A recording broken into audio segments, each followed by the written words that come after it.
How decadent it is to be alive sometimes. Some say life you should romanticize. And that is so blistering to some. I get that. I think it's true. I've been blue. So blue I wish my body was blue. I've been intoxicated by intrusive thoughts, tinkering in like tidal waves of terrible things like tremors.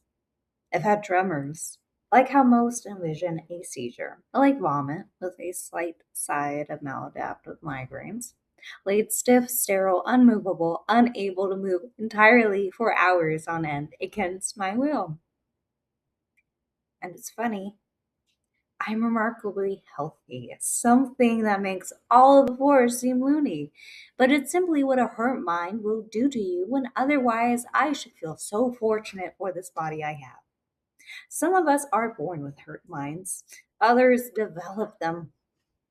I recall once one of my middle school teachers recalling on how he thought he was having a heart attack and how scary that must have been. How scary that must be. Scarier, though, it turned out he was having a panic attack at that time. Mistakable. I wonder how the other kids took that, not being able to empathize in their 14-year-old minds. How they demonized, I'm unsure. I don't know. Some may even had romanticized. With all the dreary drifting through, though, some lose guys for what's good. It's compromising to call a date good or bad when it's really a collection of experiences. Admittedly, a collection of experiences that any talented depressed person can frame as decked up. Now, that's not a pat on the shoulder for any depressed person. A feed for sure, regardless of it, you satisfy life for a reason. Like God, or your cat, or your dog, your family, or nothing at all. I think most would agree our bodies fight to stay alive, survival, and further on to be happy. Working out Maslow's hierarchy of needs, given a venturing towards self actualization. Something so plaguing is how the body's mind can push it against foundational survival ethics, withering aside tactics. Not saving succulent cigarettes, disintegrating otherwise decadent lungs, passive enjoyment for sure, instead intentionally sabotaging your well being. Passive motivation. How decadent it is to be alive. At times. At other times, your body's mind may maliciously construe why its existence should be contingent on unstable emotions, ungrounded, breakable self image stacked upon mixed parental styles that created a misconstrued, complicated. A lot of us despise the immediate premise of romanticize your life, and I empathize with that. I empathize with that so much. It is the euphoria of duck the world. And if you allow it to settle rather than it swelling in your guts, it may seem more swell. To better ascertain, we should devote deviation to each and every minuscule moment. Each of these particular minuscule moments are major when you're the one living them. For the good, for the bad, and you're the onlooker to others' lives. But you are the bearer to each and every waking moment of your own life. The mundane becomes malicious or magnificent if you gauge it as with your own undivided attention. This isn't cosplay to a hemiotype type B cluster group. Thanks to those who engage. Intriguing is the intrinsic motivation for this life to keep living. Let lips linger, laced words of affirmation. I have an affinity for the nitty gritty, grounded coffee and grinding teeth, hard candies. Handle with care, settle with sun. I'm here now. So, what is there to wait for? We are all always playing singular mode, solitude in crowds. Open your empathy towards yourself. There's no brushing off trauma, though we can tinker in trick or treating during spring. Life's not slowing, and you'll never exist in the past or future. Morals and laws are lucrative and made up. You choose your own fugitive and queens, inquiring on all whom you're surrounded by, unsolicited. No need sitting on a shelf, daunting eyes glazing over the living lucidly. Pretty paintings, blue porcelain, purple bruises, waiting for someone else to point or poke. Poison is self reliance on external validation, not self reliance at all. In fact, but glazed as such. Boys, girls, queers, rolled dollar bills sat with powdered sugar. Life's what you make of it, so dance, dazzle, or be damned and dapper. Life's what you make of it. Let go or don't. Life goes on until fate decides otherwise, and fate is yourself. You have the autonomy and control, contextualize the capability to capitalize or cower. Romanticize your life, fantasize and infantilize yourself.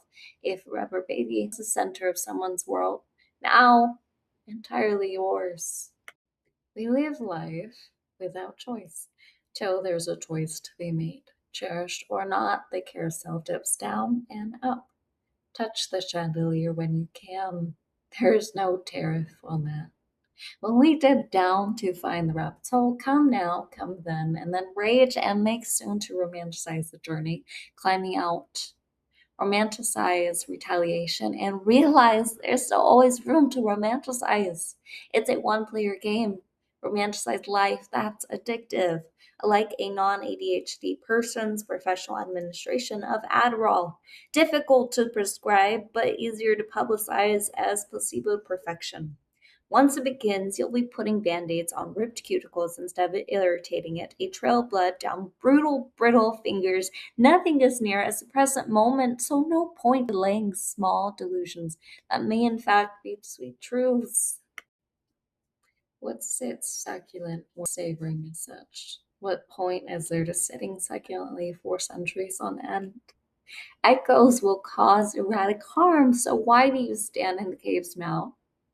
Comfort causes us to prefer hurt and anguish over calmness and serenity because it feels like we're alive. To feel so blistering is to be alive, so blissfully. This is why in the chosen path, people are calmest. No one, no thing should prevent you from self exploration for the sake of your savory flavor, blossom, and grow so grotesquely, graciously, gratefully that others cannot deter you. The dreams we have are grounded from roots. If we trace them, then perhaps you'll find dreams aren't fables chasing chimes. And what could be, what will be, becomes true if realistic. Still wallow wastefully from time to time and be tender to those who we share these moments with. Live fully and deeply in these moments so as not to leave unhealed wounds. Sprinkle salt, savor it, reach for crowns, and scribble what this world is that's worth breathing in. Be hesitant from time to time. We all quiver. What makes the bait of what if from time to time? Line to line, and eventually we are back to romanticize your life. Everyone can romanticize any aspect of life, but you'll find it lucrative with intent, time, and trial. And if I'm being quite honest, what really helped me was realizing I was gonna keep living unless I chose to or not.